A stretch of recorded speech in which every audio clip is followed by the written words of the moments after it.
Hello and welcome to Game Night on FTV2. I'm Stephen Dixon along with Pearson Fowler. Pearson, we're going to be talking a lot of different topics today in the world of sports.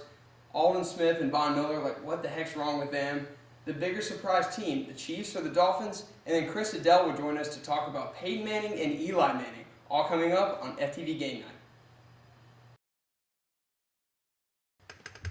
Hello and welcome back to FTV Game Night on FTV2. Pearson Fowler joins me here. Pearson, talking a lot of topics, especially the NFL this week. Aldon Smith and Von Miller just being stupid. Von Miller with his traffic tickets, his failed drug test. Aldon Smith, obviously, with a DUI last Friday. I think he was high on painkillers, and he had like a 15% blood alcohol volume. Not good for either one of the best pass rushers in the NFL. What does this do to a locker room, and can we expect both of these guys to return this season? Well, it can do one of two things to a locker room, Stephen.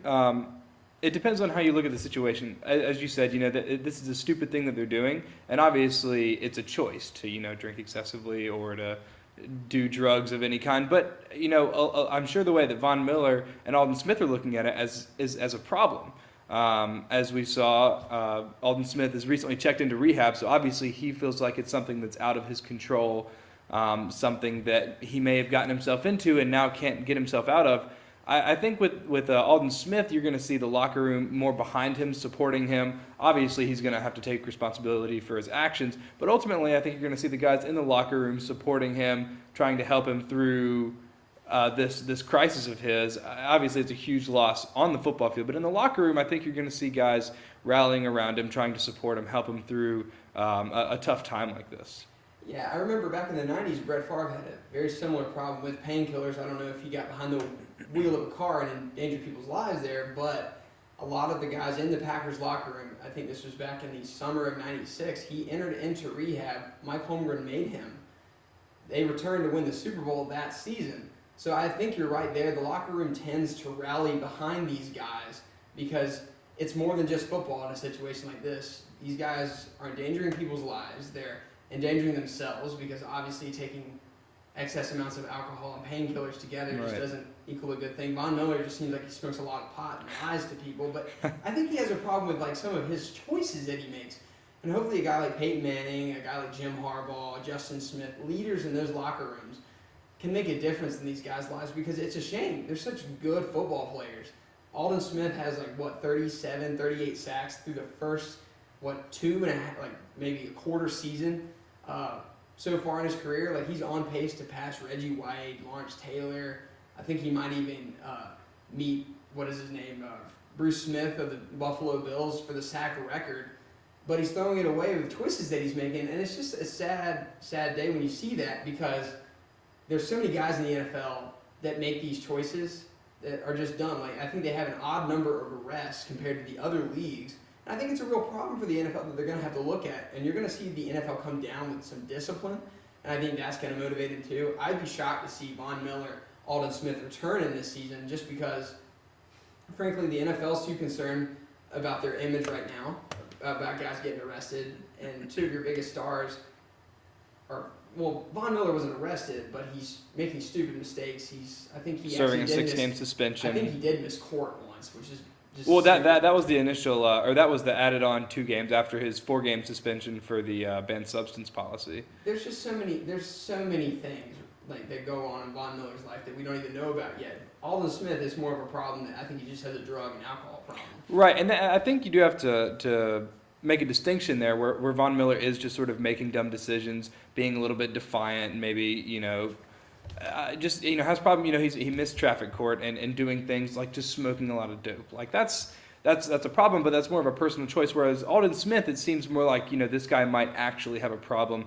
He is seeking help, so obviously he feels like he needs it. So a guy like Aldon Smith, I feel like guys are going to be more willing to get behind and support in the locker room than someone like Von Miller that frankly just kind of seems to be acting like a knucklehead, acting like he's still in college. That's where I expect John Fox and Peyton Manning to make a difference in the kid's life. And he's making these stupid mistakes. I expect this from teams like the Bengals that have really never had that type of leadership in the locker room. I expect it from teams that have young players on it. But guys with Peyton Manning, John Fox, Champ Bailey, these guys are all pros for years. And Peyton Manning, he'll never get arrested for anything like that because he's not stupid. John Fox isn't stupid. Hopefully they have an influence because Von Miller has the ability, so does Alden Smith, to be that type of player for their team. And by that same token, these Denver, a program like Denver with Peyton Manning, John Fox, Champ Bailey, guys like that you mentioned that have been around the league for a while that aren't going to get into trouble doing stupid things like this, those seem like, to me, programs that can handle a hit like that more than if it were to happen like in Oakland or Cincinnati. Because you have guys like Peyton Manning that are going to be like, hey guys, look, we still need to focus. We still have to work on winning games here. But my question for you going forward, we just talked a little bit about what the effect is in the locker room. Through 3 games, what have you seen from each respective defense? And how much do you think that you said that you don't think we'll see either player back on the field this year. What do you think that's going to do to their respective defenses from a leadership position on the field? Well, Denver's defenses look solid, but granted, against lesser opponents. Like they put the Raiders, the Giants have looked awful this year. We'll get into them later in the show when Chris Edel joins us on FTV GameNight. But there's problems. They put the Giants, the Raiders, the Ravens just had a horrible game. They put up some points. They looked fine last night, but I'm gonna be curious to see what happens when they play teams like the Patriots, division winners from last year, when they play their NFC opponents, especially that maybe Michael Vick's offense or Chip Kelly's offense in Philadelphia. Now, what about the 49ers? A team that hasn't done as well as Denver. Their offense isn't going to be able to cover for them like Denver's can. They got rocked in Indianapolis last week, and that's concerning right there. So it'll be interesting to see how that pass rush holds up, how that run defense holds up, because I think San Francisco is more reliant on their defense playing well, and they're not getting that performance. I could see San Francisco missing the playoffs with the absence of Alden Smith, because they look good against Green Bay, but they've looked awful against Seattle and Indianapolis. That's all we have for this segment. When we return, which team is the bigger surprise, the Miami Dolphins or the Kansas City Chiefs? Coming up on FTV GameNight.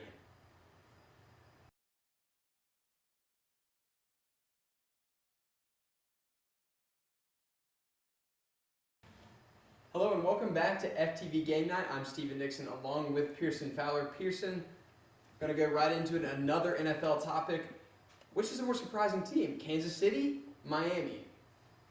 Well, obviously both great start, both 3-0, and both have faced a couple of good teams. I'm going to go with Kansas City, just because maybe they're not the best team right now, but I think they are the team that is built to last longer. I think when we've talked about this before, the acquisitions they made in the offseason were long-term acquisitions. Getting Andy Reid, a proven winner who did a lot for a Philadelphia program, which you see what happens to them when he leaves. And then a quarterback in Alex Smith, who before he got hurt last year and was replaced by Colin Kaepernick, had the top quarterback rating in the league, higher than Rodgers, Manning, Breeze. I mean, it's unbelievable when you think about it. He's a guy that doesn't turn the ball over. He's not going to put up gaudy stats, 250, 2 touchdowns a game, but he's not going to turn the ball over. He's not going to get strip sacked. He's not going to try and force a throw in an unnecessary interception or anything like that. So he's a guy that takes care of the ball, which is something that Kansas City's had trouble with in the past, particularly last year. And you see that, balanced out with a great running back in Jamal Charles and the talent they have on defense that, is enough to keep them in just about any game. And their offense is getting it done.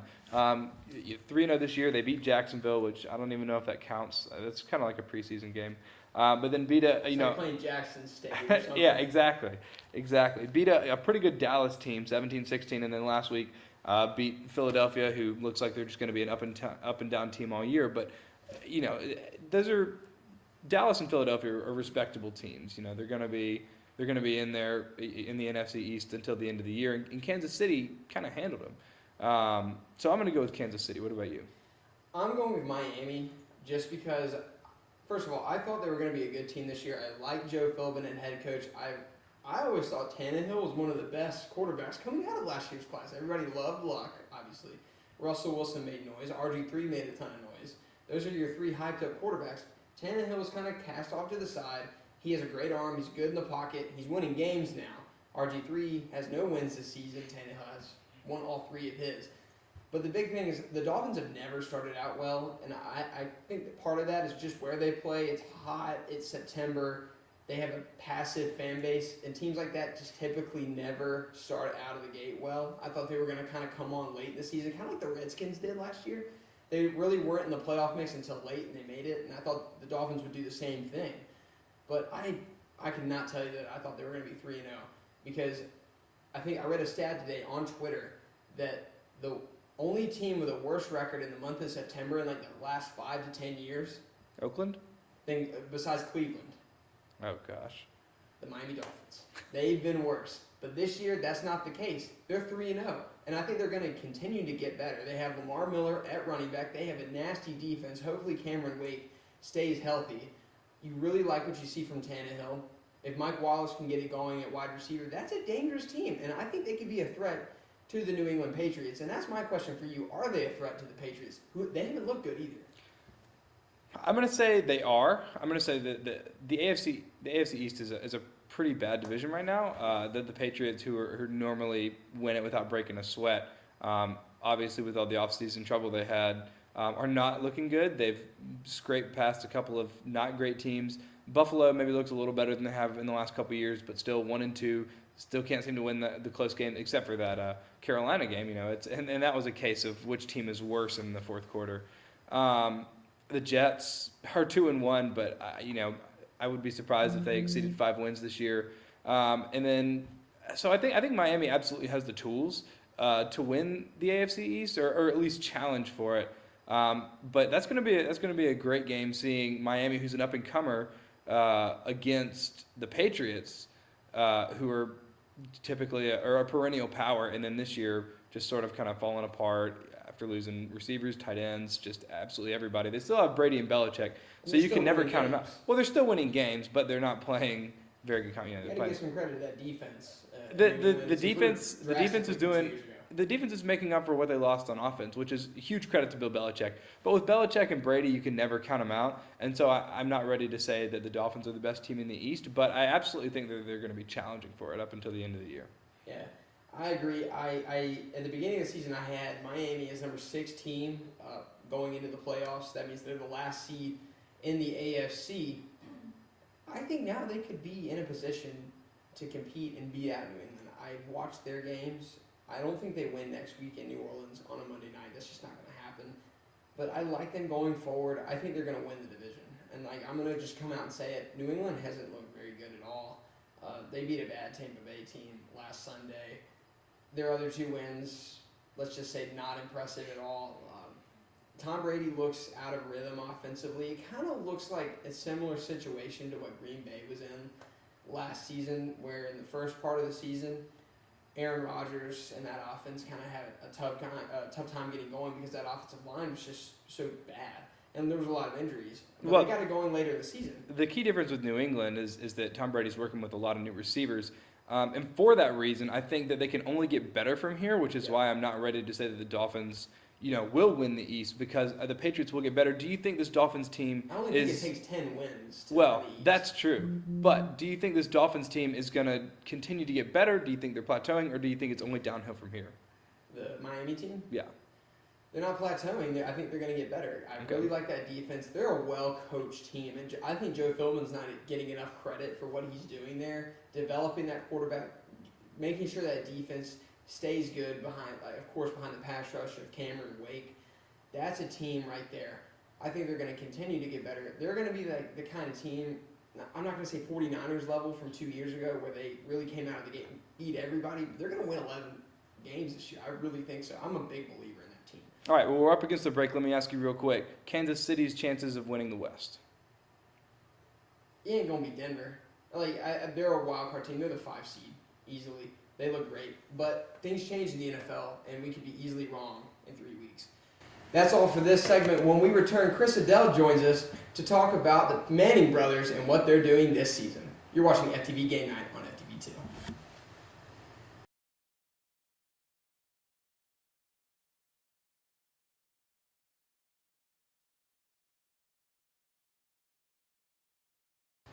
Hello and welcome back to FTV GameNight on FTV2. I'm joined by Chris Edel, Pearson Fowler once again. We're going to be talking about the Manning brothers and how they're kind of polar opposites this season. Peyton Manning having an unbelievable season. 12 touchdowns, Pearson? 12 touchdowns already. Yeah, it's amazing, really. And he's on pace to, I think, to break Brady's record. And then Eli Manning having a terrible year. And what's going on with that? Chris, just watching the Giants, what do you think is wrong with them? I think it's offensive consistency. I mean, you come into the year expecting David Wilson to be your go-to back. You've had some injuries in the running back department, and David Wilson has not produced. He has 75 yards with 25 carries over the season, no touchdowns. Eli's making mistakes. He has 8 interceptions already and less than 60% completion. If you're going to have success there, they're going to have to start producing on offense.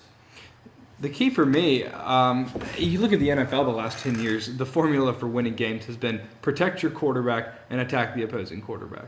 Well, the Giants' defensive line is always good, so they're always able to pressure the opposing quarterbacks. But if you look at the stats, I mean, the Giants' offensive line is doing a horrible job of protecting Eli Manning. Was sacked 7 times last week against the Panthers. And aside from the sacks, when you have an offensive line that's giving up a lot of pressure, you're putting your quarterback in tough situations, and he's going to have to make throws that he doesn't necessarily want to make. So even if it's not showing up on the stat sheet as a sack, a lot of his 8 interceptions are hurried throws, that are being forced by the defensive line bearing down on him. So for me, I think it's more the Giants not protecting Eli Manning, not giving him time to make good decisions. But I think also having David Wilson not be as productive as they anticipated is also a huge factor. What do you think, Steven? They're not going to let him be productive because every time he fumbles, they're not going to let him play. I think that's a big problem with Tom Coughlin. I think this happens under his teams too much. They get blown out, especially when things aren't going their way.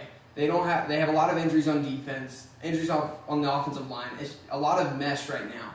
And when it's just bad, it's really bad in New York. And it's not Eli's fault necessarily. He's getting rushed, like you said.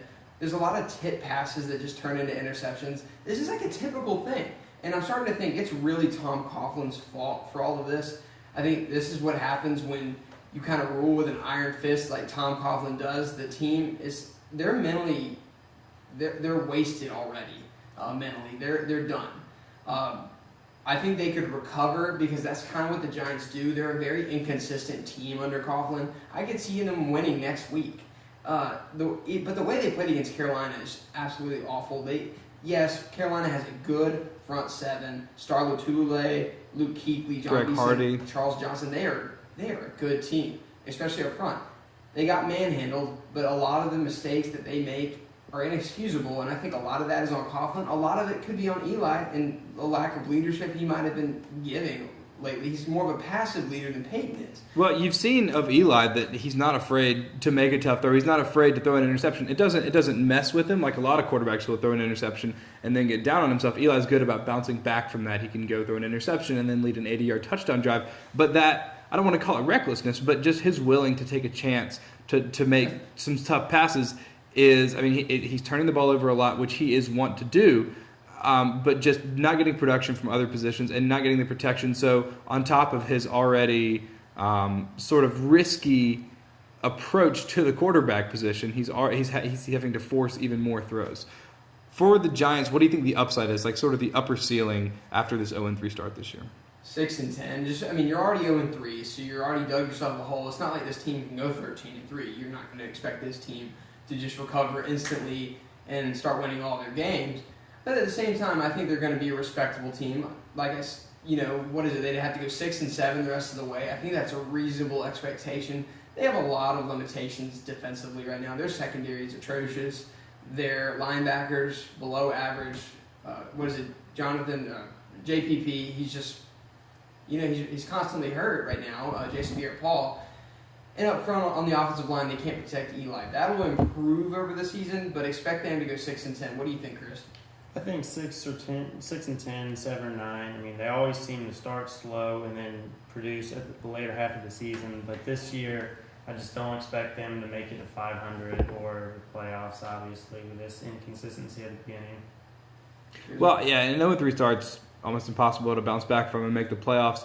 I do think that they're a team that, when they get healthy, as you mentioned, JPP's hurt, have some injuries on the offensive line. If they can start getting some more production out of David Wilson, get some offensive linemen healthy, have JPP healthy, they could definitely win a couple more games down the stretch. And you saw when they went 8-8 a couple years ago and still won the Super Bowl. It's just about getting healthy and getting hot at the right time.